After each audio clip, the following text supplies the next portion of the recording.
মা হয়েছে, জন্ম দিলেই মা হয় না, তার কর্মটা করতে হয়।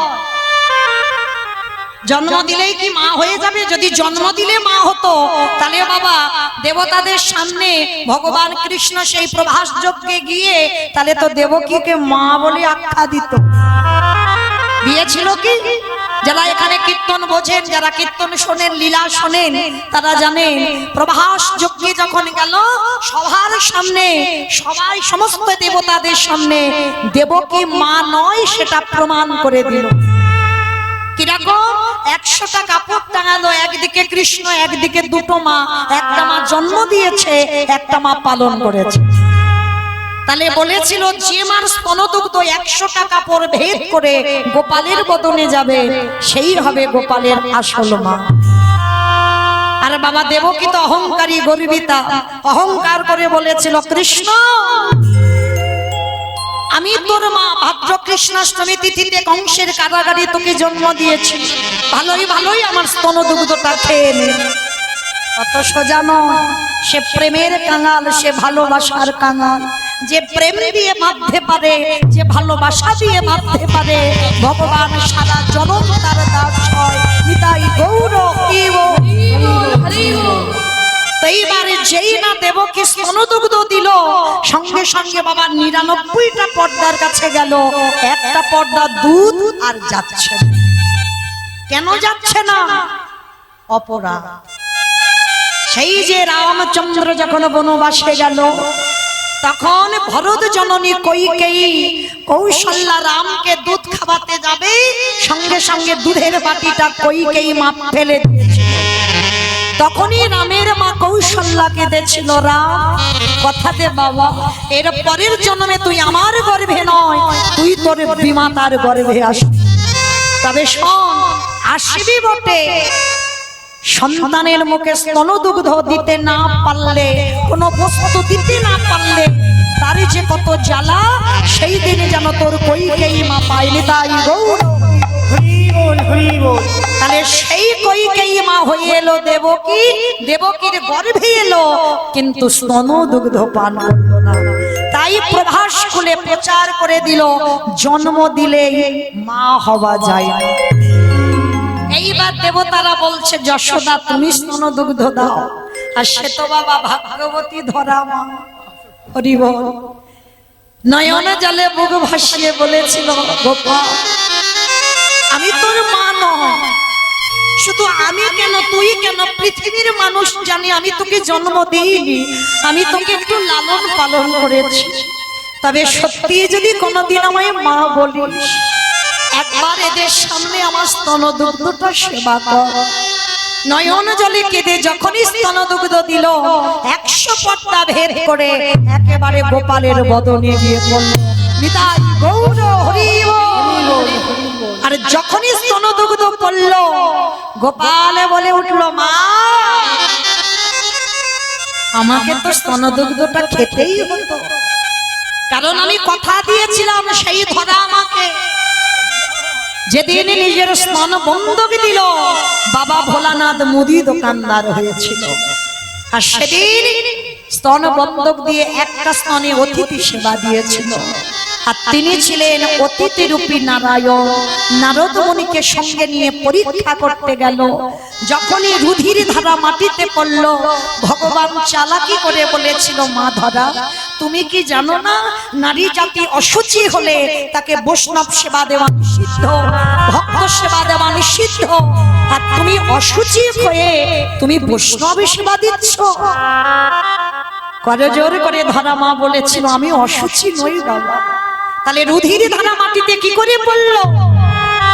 তখনই কেঁদে বলেছিল, এ অশুচির রক্ত নয়, তুমি জানো না বাবা, অতিথি সেবায় চাল ডাল পাইনি বলে ওই মুদি দোকানদারকে আমি আমার বাম স্তন বন্ধক দিয়েছি। চমকে উঠলো নারদ মুনি, এমন ভক্ত ধরায় আছে। যখনই বুঝতে পেরে গেল যাবার সময় ওই অতিথি রূপী নারায়ণ, ওই ভগবান রূপী অতিথি বলেছিল, ধরা মা তুমি আমার কাছে কি চাও? ধরা মা বলেছিল, দিতে যদি হয় আমার 3টে বর দিও। তিনটে বর। ঠিক আছে, বলো কি কি বর চাও? প্রথম বরে দেবে আমি যেন রাজরানী হতে পারি। কেন মা তুমি রাজরানী হতে চাও জানো? এই জন্মে কত অতিথি আমার দুবারে থেকে বৈমুখ হলো, আমি উদার পূর্ণ করে সেবা দিতে পারি না। যেদিন আমি রাজরানী হব আমার দুবারে থেকে কেউ যেন চলে না যায়। তথাস্তু তাই হবে। আর কি চাও? আর দ্বিতীয় বরে দাও আমি যেন ভগবানকে সন্তানের রূপে কোলে পাই। তথাস্তু তাই হবে। আর কি চাও? বলে হে দয়াময়, এই জন্মে আমি একটা স্তনে অতিথি সেবা দিলাম, আরে যদি কোনোদিন আমি ভগবানকে পুত্র রূপে কোলে পাই, তোমার চরণে আমার একটাই নিবেদন, যদি আমি পুত্র রূপে তাকে কোলে পাই, সেই দিনে যেন আমি আমার যুগল স্তনে তারে বাঁধিতে পারি।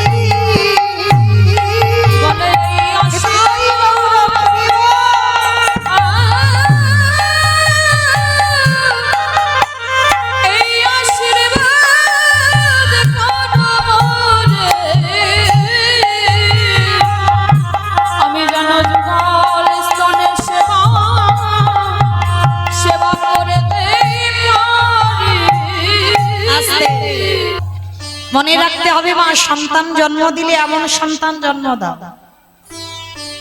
এখনকার সমাজে তো বাবা সন্তান তৈরি হচ্ছে না কেন? শুধু মাটির গন্ডগোল। বাবা হলো বীজ, মা হলো ক্ষেত্র বা মাটি। এই মাটি যদি গন্ডগোল হয়ে যায় কোনোদিন সে ফসল ভালো হবে না। আপনারা প্রশ্ন করবেন, মৌমিতা শুধু মাটির গন্ডগোলের কথা বলছো, মাটির দোষের কথা বলছো? এটাও তো ভেবে রাখতে হবে, বীজ যদি ভালো হয় তবে তো মাটিটা ভালো হবে, মাটি ভালো হলে ফসল ভালো হবে, বীজও ভালো থাকার দরকার। কিন্তু না, এখানে বীজের কথা হচ্ছে না, এখানে মাটির কথাটা আগে হবে। যদি বলো এটা মৌমিতার কথা না, আমার কথা নয়। একটু শাস্ত্রের দিকে, গ্রন্থের দিকে তাকিয়ে দেখেন, গ্রন্থের বাইরে তো বলবো না। এই যে আমরা মহালয় যখন শুনি অসুরদের দেবতাদের যুদ্ধ হয়, এরা কিন্তু বাবা অন্য কেউ নয়, এরা সব তো ভাই ভাই, ভাই ভাই নয়। যারা গ্রন্থ পড়েন, যারা তত্ত্ব জ্ঞানী তারা জানেন এরা সব ভাই ভাই। এদের বাবা একটা, মাগুলো আলাদা। মাগুলো ছিল আলাদা, দেবতাদের মা ছিল অদিতি আর অসুরদের মা ছিল দিতি, কিন্তু বাবা কশ্যপ। তাহলে মনে রাখতে হবে বাবা, সন্তান চাইতে হবে। বাবা একটাই কিন্তু সন্তান দেখো তাদের চরিত্রগত তফাৎ হলো, চরিত্রগত আলাদা হলো। কেন? শুধুমাত্র মায়ের জন্য। তাহলে সন্তান গর্ভে ধারণ করতে হবে বাবা সময়, তিথি, বার, নক্ষত্র সমস্ত দিকটা বিচার বিবেচনা করে। আর যদি সেইভাবে তুমি গর্ভে সন্তান নিতে পারো তবেই তো তুমি ধ্রুবের মা হবে, তবেই তো তুমি প্রহ্লাদের মা হবে। মনে রাখতে হবে এই কশ্যপ মুনি বাবা 4টে স্ত্রী ছিল। একটু মায়েদের কথা প্রথমে বলতে গিয়ে মনে পড়ে গেল, আমিও একজন মা, আমারও একটা সন্তান আছে, অনেকে দেখেছেন। এখন সামনে মাধ্যমিক দেবে বলে বাবা এখন আর আনি না কীর্তনে।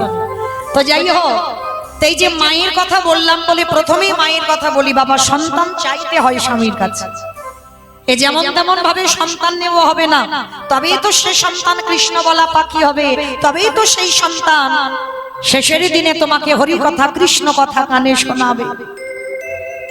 এই কশ্যপ মুনির 4টে পাটরানী ছিল, দিতি, অদিতি, কদ্র, বিনতা।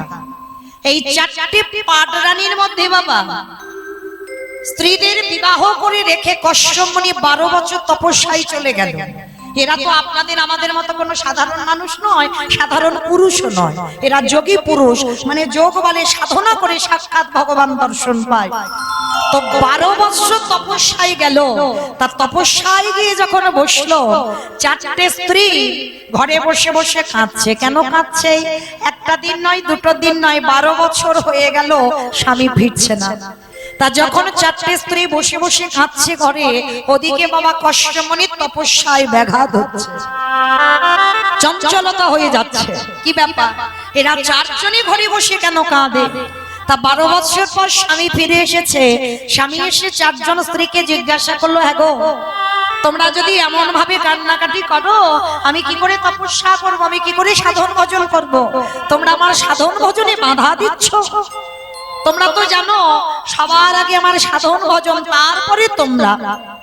কিন্তু মায়েরা, প্রত্যেকটা নারী জীবনে যদি সব সুখ থাকে, একটা সুখ যদি না থাকে, তাকে মৃত্যুর আগের দিন পর্যন্ত কাঁদতে হয়। সেটা কি বলতো? মা বলা সন্তান। এই যে মা ডাকটা এমনই একটা ডাক, এই ডাকটা যখনই তোমার হৃদয়ে আসবে, হৃদয়টা সঙ্গে সঙ্গে জড়িয়ে যাবে। সব অক্ষর দেখেন বাবা দুটো তিনটে করে আছে, কিন্তু মা ডাকটা একটাই অক্ষর। ভগবান এই মা নামে এমনই একটা সুধা রস দিল। মা নামে সুধা ঝরে, মা নামে সুধা খরে, মা বড় সুধার সমান, ডাকিলে জুড়াই আয়ুষ। মা বলার সঙ্গে সঙ্গে হৃদয় দুলে ওঠে। তো চারটে স্ত্রী কাঁদছে স্বামী। একটা কথা বলবো, তুমি তো কতদিন তপস্যায় চলে গেলে, আমাদের চারজনের ইচ্ছা আমরা মা হতে চাই। তা কশ্যপ মুনি হেসে বলেছিল, বেশ, তা তোমরা যখন আমার কাছে কোনোদিন কিছু চাওনি, আজকে যখন চাইছো, আমি দেব তোমাদের সন্তান। তবে মনে রেখো, আমি তো যোগী পুরুষ, আমি কারণ ঔরসজাত সন্তান দিতে পারবো না, সন্তান দেব। তোমরা স্নান করে এসো, আমার আশীর্বাদে তোমরা মা হবে, আমার পরশে তোমরা মা হবে। মানে কতটা সাধন ভজন ছিল, আমার পরশে তোমরা মা হবে। বেশ, তো চারজন স্ত্রী বাবা স্নান করে ফিরেছে। আর চারজন স্ত্রী যখনই স্নান করে ফেরা, প্রথমে বড় রানী অদিতিকে ডেকেছে। অদিতি, বলো তুমি কেমন ছেলে চাও, কেমন ছেলের মা হতে চাও? আমি 12 বছর যখন তোমাদের ফেলে চলে গেলাম, তোমরা যেমন যেমন সন্তান চাইবে, আমি তেমন তেমন সন্তান দেব। অদিতি মামার করজোর করে বলছে, স্বামী, সন্তান যদি দিতে হয় আমার গর্ভে এমন সন্তান দাও যাদের জন্য যেন আমার জগৎ জোড়া নাম ডাক হয়। আমার ছেলেদের এত সম্মান হোক, এত নাম ডাক হোক, আমি যেন তাদেরই মা হতে পারি। কশ্যপ মুনি মাথায় হাত দিয়ে বলল, তথাস্তু, তাই হবে। তোমার গর্ভে যেমন তেমন ছেলে নয়, তোমার গর্ভে যারা আসবে তারা হবে সবাই স্বর্গে দেবতা। দেবতাদের মায়ের নাম হলো অদিতি। এইবার বড় রানী হয়ে গেল, মেজ রানীকে ডেকেছে দিতিকে। দিতিকে ডাকছে, ও মেজ রানী, এসো, বলো তুমি কেমন ছেলের মা হতে চাও? আর দেখবেন বাবা, এক নারী আরেক নারীকে হিংসে করে, করে না?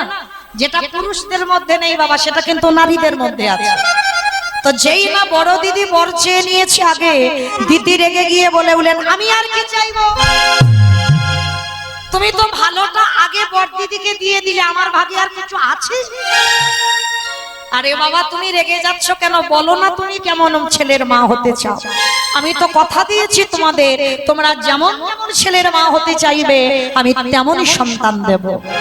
ঠিক আছে, তাহলে আমার যদি সন্তান দিতে হয়, এমনই সন্তান দাও যেন বর দিদির সন্তানের থেকে আমার সন্তান যেন আরো শক্তিশালী হয়। আশীর্বাদ করলো কশ্যপ মুনি, বেশ, তুমি তোমার দিদির হিংসায় জর্জরিত হয়ে তোমার দিদির ছেলেদের থেকে তোমার ছেলেরা আরো ক্ষমতাশালী হবে। আমি আশীর্বাদ দিলাম, তোমার গর্ভে যারা আসবে তারা হবে সবাই অসুর, দেবতাদের থেকে অনেক ক্ষমতাশালী। অসুরদের মা হলো দিদি। তাহলে বড় রানী মেজ রানী হয়ে গেল। সেজ রানীকে ডেকেছে, কত্র, ও সেজ রানী, বলো তোমার বড় দিদি মেজ দিদি সন্তান নিল, বলো তুমি কেমন ছেলে চাও? আর কদ্রু তো বাবা রেগে মাথার কেয়ে সেলিয়ে দিয়েছে, পরনের বসন লুটছে। সে রাগে যেন সর্বশরীর তার জ্বলছে, কারণ বড় দিদি মেজ দিদি আগেরটা তো নিয়ে নিল, আর কদ্রুর বেলা ভালো কিছু নেই। মানে রাগে জর্জরিত হয়ে স্বামীর কাছে এসে বলছে, আমি আর কি নেব বলো? তুমি তো বড় দিদি মেজ দিদিকে দিয়ে দিলে, আমার ভাগে আর কিছু আছে? কে বলেছে নেই? তুমি একবার চেয়ে দেখো তুমি কেমন ছেলের মা হতে চাও। কদ্রু রাগান্বিত হয়ে বলে উঠলেন, বেশ, তাহলে সন্তান যদি দিতে হয়, আমার গর্ভে এমন সন্তান দাও, আমার ছেলেকে দেখে শুধু বড়দিদির ছেলে নয়, মেজদিদির ছেলে নয়, সারা পৃথিবীর মানুষ যেন ভয়ে থরথর করে কাঁপে। চমকে উঠল কশ্যপ। ক্ষুদ্রু, তুমি এক নারীর হিংসায় জর্জরিত হয়ে তুমি আমার কাছে সন্তান চাইছো, তোমার গর্ভে যারা আসবে তাদেরকে দেখে সবাই ভয় পাবে। হ্যাঁ, আমার ওই রকম ছেলে চাই। বেশ, যখন তোমার মনের এটাই বাসনা, আমি তোমার মাথায় হাত দিয়ে বর দিলাম, তোমাদের সন্তান হবে এক একটা বিষধর সাপ। পৃথিবীতে যত রকমের সাপ আছে, মানে সাপকে দেখে তো বাবা সবাই ভয় পায়, সে দেবতা, অসুর, দানব, মানব সবাই ভয় পায়। তাহলে ওই রকম ছেলে কদ্রু চাইলো, আর সাপেদের মা হলো কদ্রু। তাহলে দেখো না মায়েরা, সব কিন্তু নারী, বাবা একটা, সন্তান চাওয়ার ব্যাপারটাই দেখে। বড় দিদি দিল, মেজ দিদিকে দিল, শেষ দিদিকে দিল। এইবার ছোট রানী, কি যেন নাম বললাম, বিনতা। বিনতা দ্বিতীয় অদিতি কদ্রু হয়ে গেল, বিনতা বাকি আছে। আর দেখবেন প্রত্যেকটা মানুষের এক একটা মানুষ খুব প্রিয় হয়, আদরের হয়। কশ্যপমণি খুব ভালোবাসতো বিনতাকে, ছোট তো বিনতাকে বিনতা বলতো না কোনোদিন, আদর করে বিনু বলে ডাকতো। তো সবার পিছনে বিনতা দাঁড়িয়ে আছে, আর তিনটে রানী তো কশ্যপমণির কাছে আছে, আর দূরে দাঁড়িয়ে দাঁড়িয়ে বিনতা কাঁদছে। তা কশ্যপমণি ডাক দিয়েছে, অবিনু, বিনু এদিকে এসো।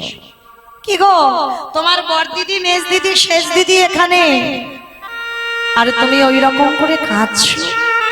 ও, বুঝতে পেরেছি, তুমি মনে মনে করছো বড় দিদি, মেজ দিদি, শেষ দিদি সন্তান নিয়ে নিল, আর তোমার ভাগে কিছু নেই, ওই জন্য তুমি কাঁদছো। বলো, তোমার দিদিরা যেমন চাইলো, বলো তুমি কেমন সন্তানের মা হতে চাও? এই জায়গাটা খুব মন দিয়ে শুনবেন। নারী সব, কিন্তু সবাই সবার চরিত্র এক নয়। তাহলে দিদি অদিতি কদ্রুর চরিত্র লক্ষ্য করলেন, আর বিনতার দিকে একটু লক্ষ্য করে দেখেন। স্বামী বলছে, তুমি কাঁদছো কেন এইরকম? ওগো স্বামী গো, আমি সংসার করার পর জীবনে তোমার কাছে কিছু চাই না। আজ জীবনে প্রথমবার আমি তোমার কাছে চাইবো, তবে ওই রকম করে নয়, ত্রিসত্য করতে হবে। আমি যেমন সন্তান চাইবো তেমন সন্তান দেব।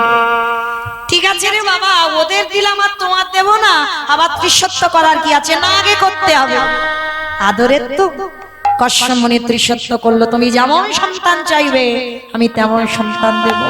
স্বামী, তুমি মনে রেখো, তুমি কিন্তু আমার অঙ্গ স্পর্শ করে ত্রিসত্য করেছো, তাহলে দাও। দিতে যদি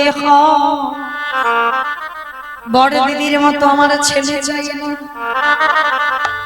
মেজি দিদির মতো আমার ছেলে চাই না, শেষ দিদির মতো আমার ছেলে চাই না। আমার সন্তান যদি দিতে আমার গর্বে একটাই সন্তান তুমি দিও। সে কি গো, সবাই এতগুলো করে নিচ্ছে, তুমি একটাই চাইছো? আচ্ছা ঠিক আছে, বলো কেমন চাই। ওগো স্বামী গো, তুমি আমার গর্বে এমন একটা সন্তান দেবে, যেদিনই আমার নিদানের সময় হবে, যেদিনে আমার বাঁশের দোলায় করে নিয়ে যাও, তুমি একটা সন্তান আমার গর্ভে দিও। স্বামী গো, সে যেন কৃষ্ণ বলে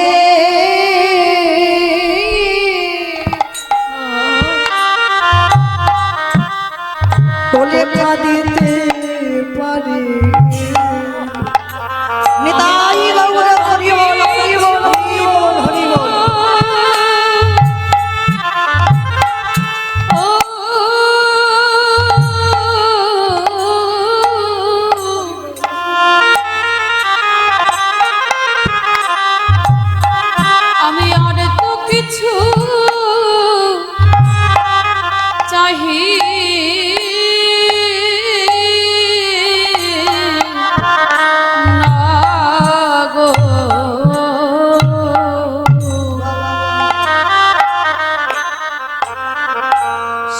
যেন কৃষ্ণ বলে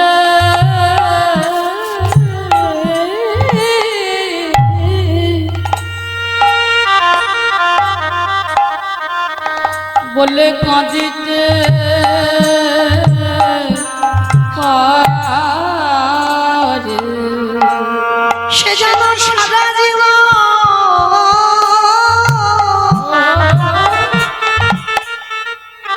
ওই কৃষ্ণ চরণ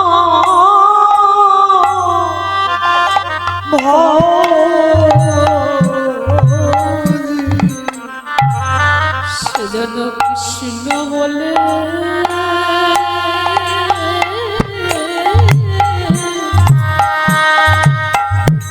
বলে কাঁদিতে পারে হে হে দয়া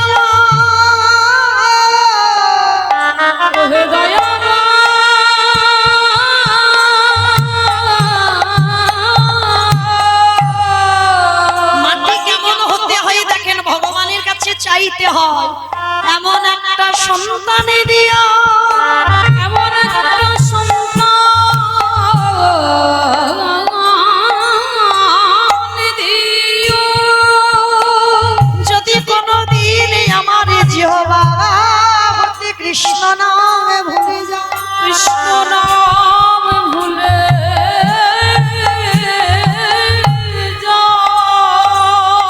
আমার গরিবের সন্তানে জানো আমার কলির কাছে বসি সে যেন হা কৃষ্ণ বলে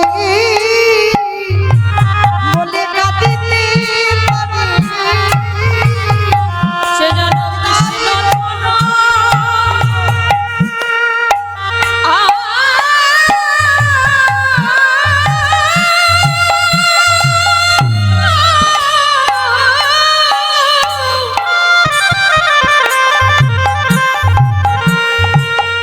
যেন কৃষ্ণ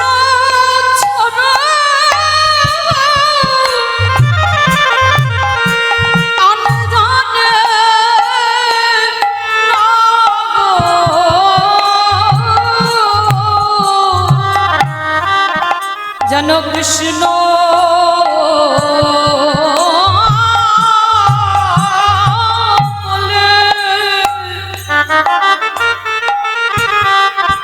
কৃষ্ণ বলে কাঁদিতে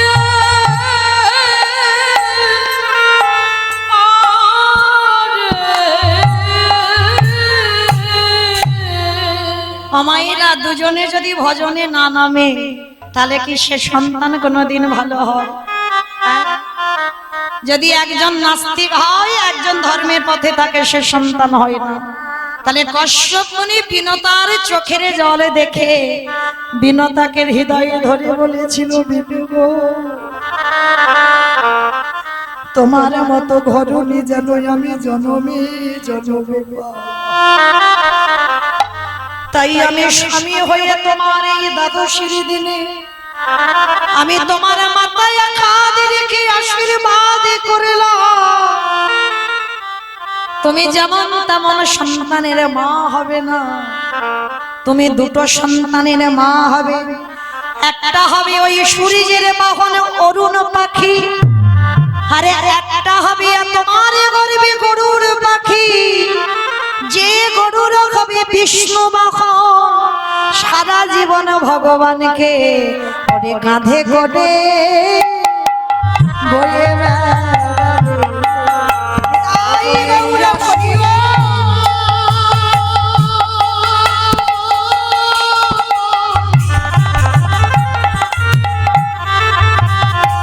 ও বই আশীর্বাদ করিলাম তো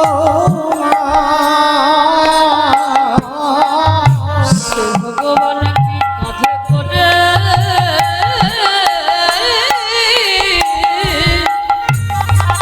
বয়ে বেড়াবে। তাহলে দুটো সন্তান হলো, একটা অরুণ পাখি আর একটা গরুর পাখি। আর দেখেন সন্তান এমনও চাইলো কৃষ্ণ বলা সন্তান, ওই বিষ্ণু বাহন তো গরু। তাহলে লক্ষ্য করে দেখেন সারা জীবনটা ভগবানকে কাঁধে করে বয়ে বেড়ালো। আর শুধু ভগবানের নাম নয়, ভগবানকে যদি কাঁধে বসানো হয়, ভগবানের চরণটা থাকবে কোথায়? ভক্তের হৃদি কমলে আর ওই গরুর সর্বদা ভগবানের চরণে যোগালে পেয়ে কাঁদে আর বলে দয়াময়, বলি আর তো চরণ ছাড়িব না হে, তাই গৌর করিব ছাড়ব না হে। আমি যুগল চরণ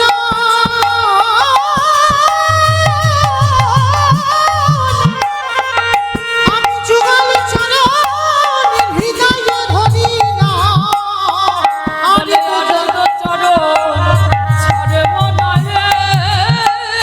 আস্তে।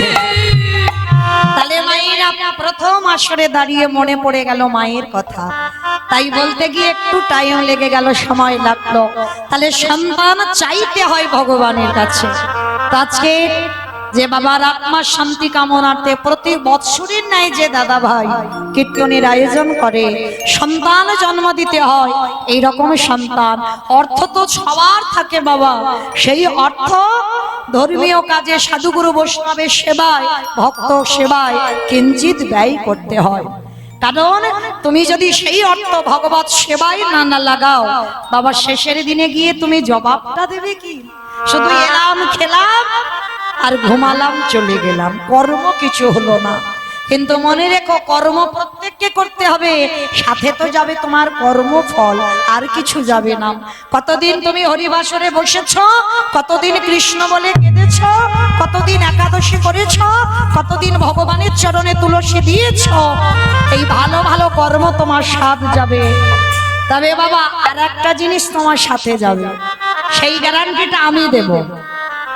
জানি না আপনাদের এই মাছদিয়া এলাকায় নিয়ম আছে কিনা, তবে আমার ডায়মন্ড হারবার এলাকায় নিয়ম আছে। মানুষ মরে গেলে মৃত্যুর পর বাবা, যার বাড়ি আছে তো খুব ভালো, আর যার বাড়িতে নেই দুটো জিনিস ভাড়া করতে হবে, একটা হলো খোল আর একটা হলো করতা। আর পিছনে বলে না বলো হরি বলো হরি। কি মায়েরা আপনাদের এই এলাকায় হয়তো খোল বাজাতে হয়? আচ্ছা, কেন হবে? এই জায়গাটা বিচার করতে হবে, কেন হবে বাবা? ঠাকুর বিসর্জন করতে যাচ্ছ, বড় বড় ডিজে বক্স বাজছে, আর যেদিন আমাদের দেহ বিসর্জন হবে একটা ডিজে বক্স বাজালে হতো নাকি? নিশ্চয়ই হতো। তাহলে হচ্ছে না কেন? এই জায়গায় চৈতন্য মহাপ্রভু শিক্ষা দিলেন, ওরে কলির জ্ঞানন্ধজি, শেষের দিকে তাকিয়ে দেখ, কেউ তো সাথে যাচ্ছে না, এসেছিস একা, যাচ্ছিস একা, সাথে যাচ্ছে কর্ম আর যাচ্ছে কি এই হরি নামে যাবে। আমাদের পচা দেখো যাবে, নিতাই গৌর হরি বল হরি বল হরি বল।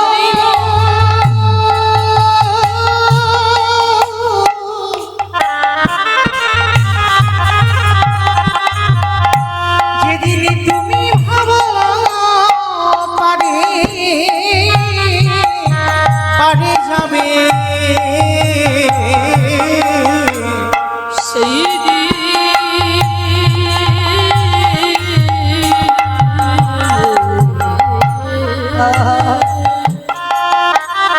এ জগতে কেউ কারণ নয়, কেউ নয়। সেই দিন নামে যাবে।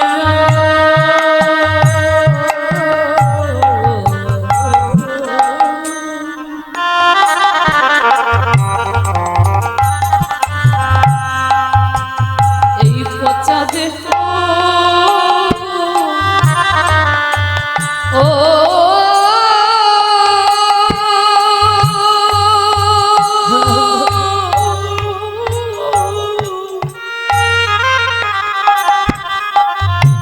দেহ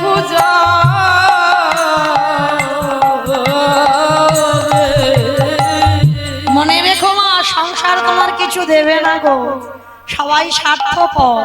দুদিন পরে যতদিন তোমার হাত পথ চলবে সংসার কদর যত্ন করবে।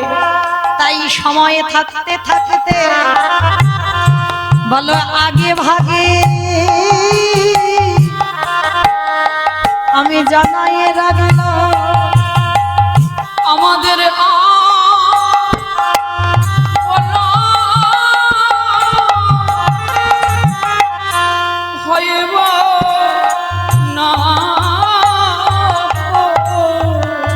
হে দয়ালে তুমি পাড়ের ঘাটে দাঁড়িয়ে রইলা, পাড়ি করে দাও।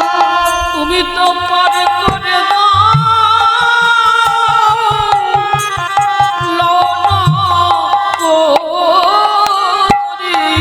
তুমি যেন আমার চরণে ছাড়া করো না হে। আমি চরণে বড় অপরাধী। হে দয়ালা আগে ভাগি আমি জানাই লাগিল, আমার আর বলা হইব না। তুমি আমার কেশ ধরে টেনে নামাই। তুমি তো ভগবানের কান্ডারি। বলি আমারে বলিতে যা কিছু আমি ছিল, মায়া মাঝে আছি পড়ি। বলি যেন চরণে ছাড়া করো না হে। আমার কেশ ধরে উঠাও হরি। বলি আমার হাত ধরে ভব ছেড়ে নিয়ে চলো। তুমি গৌর পার করে দাও। হরি গৌর হরি বল হরি বল হরি বল। যেজনে মুখে বলে হরি হরি। আমি তো কিছু চাহি না হরি, যেজনে মুখে বলে হরি হরি। আমি তো কিছু চাহি না যেজনে হরি। মুখে বলে হরি হরি। সেদিনে নামে যাও তবে এই পচা দেহ যাবে। আস্তে। তবে ভজনে নামলে হবে না বাবা, মনে রাখতে হবে শিশুকালে কৃষ্ণ ভজে কৃষ্ণ পাবার আসে, কৃষ্ণ বাবার আসে। যৌবনে কালে কৃষ্ণ ভজে আসে না আসে। সেবানা আসে।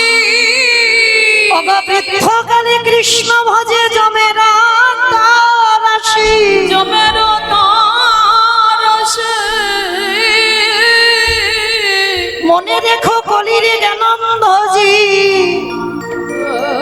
হে দয়াময়।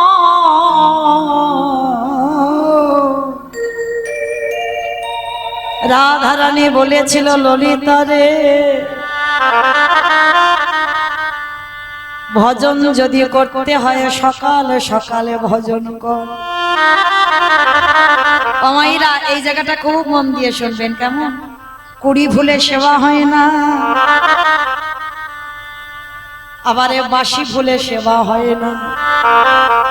কুড়ি ভুল সম আমাদের বাল্যকাল, আর এই বাল্যকালে বাবা কৃষ্ণ ভজন হয়, সাধনাও হয়, কিন্তু তৃপ্তি পাওয়া যায় না। বাসি ফুলেও সেবা হয় কিন্তু শান্তি পাবে না। কেন? বাসি ফুল মানে বার্ধক্য দশা, চুল পেকে যাবে, চামড়া আলগা হবে, দন্ত পড়ে যাবে, হরি বল হবে না, হরি বল হবে। স্নান করে ঠাকুর ঘরে গেলে শরীর অলস, ভালো করে চোখ দুটো বন্ধ করে আহ্নিকও করতে পারবে না। তাহলে ওই ফুলে সেবা হবে না। তাহলে সেবা দেবে কোন ফুলে? আজকের ফোঁটা ফুল। আর সেই ফোঁটা ফুল মানে আমাদের যৌবনকাল। রাধারানী বলেছিল ললিতা রে, আমার গোবিন্দ ব্রজ ছেড়ে মথুরায় চলে গেল। যেদিন আমার বধূ ব্রজ ছেড়ে ওই মথুরা ছেড়ে এই ব্রজের মাটিতে আবার পা দেবে, বলতে পারিস সেদিনে যদি আমার দেহে যৌবনে না থাকে, বলে বলে কি দিয়ে গোবিন্দ আমি সেবা দিব? আমার যৌবনে যদি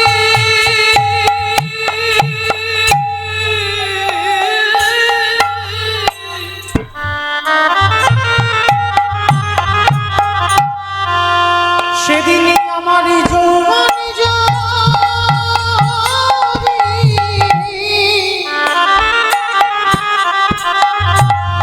যদি নাহি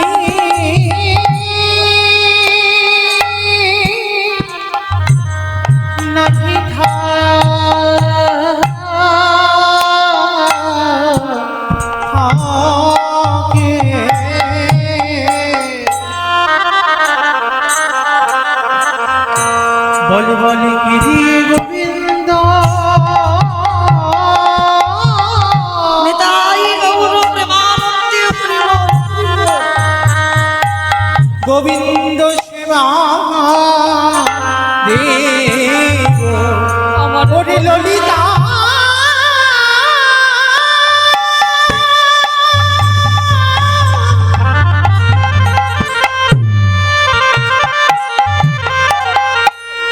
ওরে সখী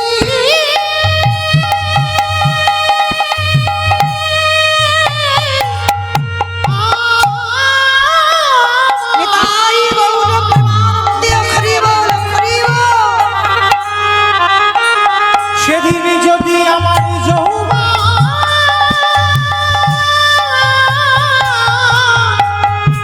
ফুরাই যায়,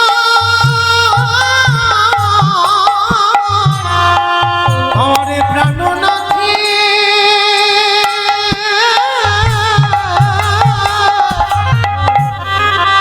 আমারে প্রাণনাথে যেদিন ফিরে আসিবে সেদিন কি দিয়ে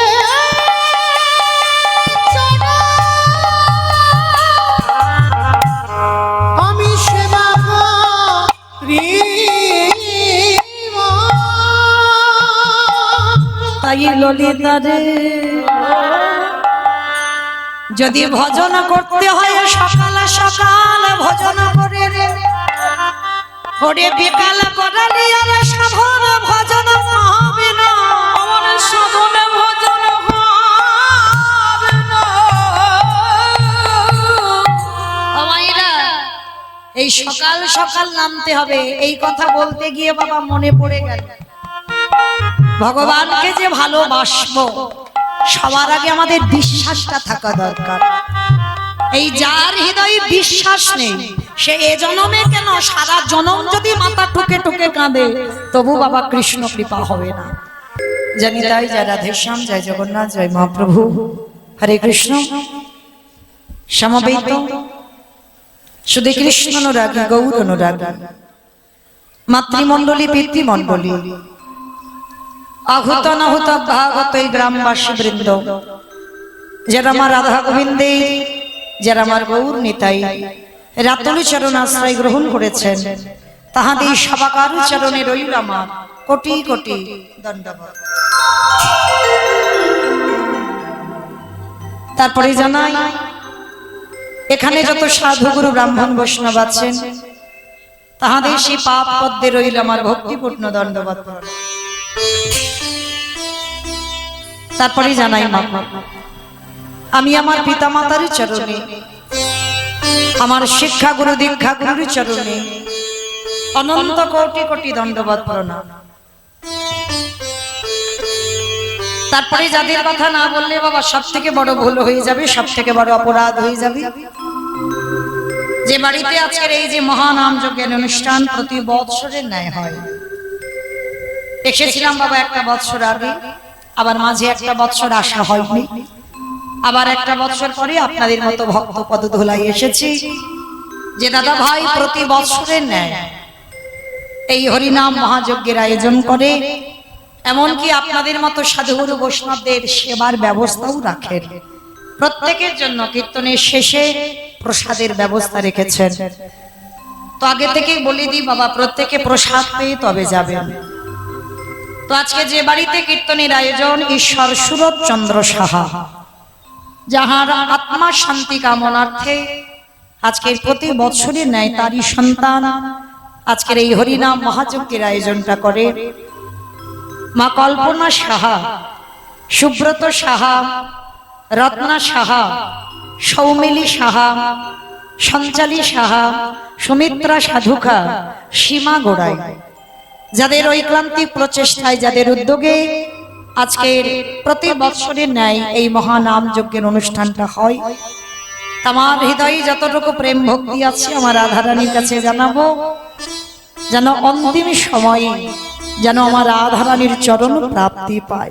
নিতাই গৌর প্রেমানন্দে হরি বল, হরি বল। আনন্দ আনন্দ লীলাময় বিগ্রহায় আনন্দ লীলাময় বিগ্রহ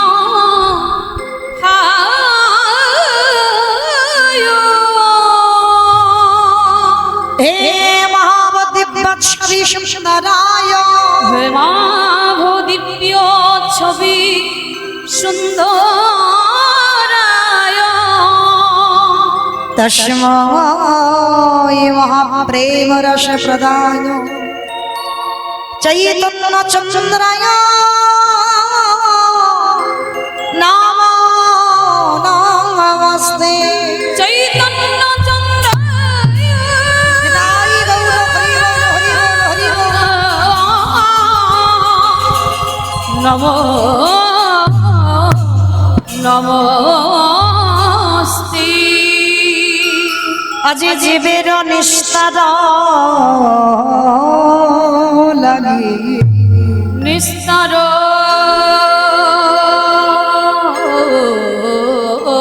লাগি আজ নন্দ সৌত হরি নন্দসুত হরি আজ ভুবনে প্রকাশ হলো আমাদের গুরুর পধরি ভুবনে তাই গৌর প্রান্তি আকাশ হল গুরু রূপ ধরি আমার আমার প্রাণ গো আমার প্রাণ গো এই নদিয়ার ভাগাকাশে এই নদিয়ার ভাগ্যাকাশে শশীগার ভস্ম মাঝে সবজি গর্ভ সিন্ধু মাঝি এই কলির পাপাচারী অত্যাচারী ব্যভিচারী দুরাচারী এই জগজীবের উদ্ধারে লাগে এই জগজীবের উদ্ধারে লাগে আজ নদিয়ার মাঝে আজ ইউদা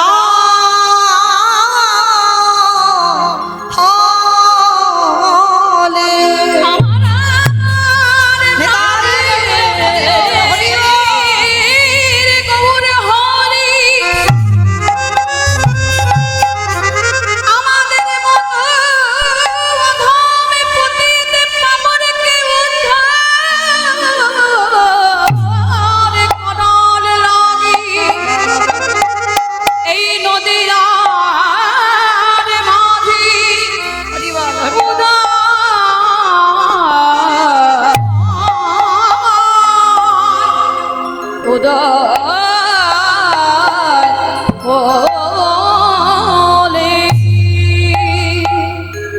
আজ ত্রিভ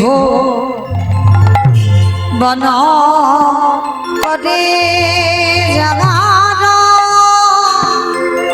চর চর চর আজি চরণ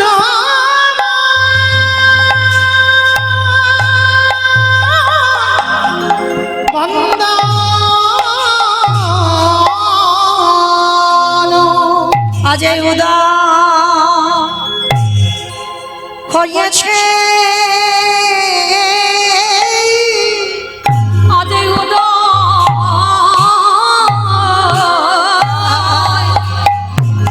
হয়েছে ওগো দেখো দেখো নদী কাটা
এসেছে তাই তো গৌর হয়ে এসেছে বলি রাধা কৃষ্ণ মিলিত হয়ে গৌর হয়ে এসেছে বলি রাধা কৃষ্ণ মিলিত হয়ে গৌর হয়ে এসেছে একেবারে বলে নাও বলে না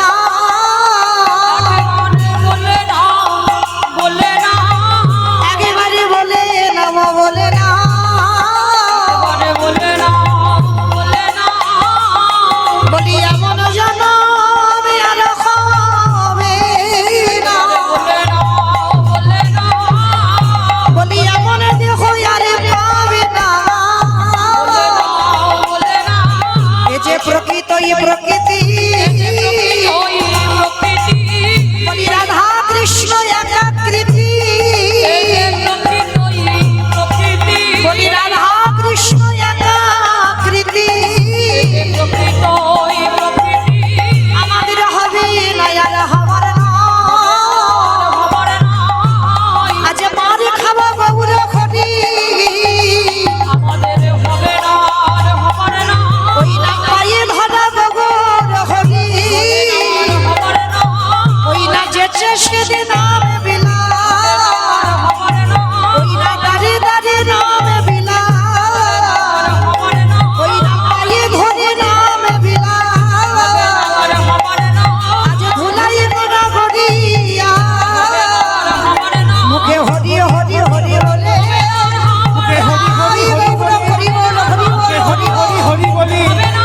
মুখে হরি হরি হরি বলি হবে না আর হবার নয় হবে না হবার নয় আজ ত্রিভুবন কাটি যারে চর চর চর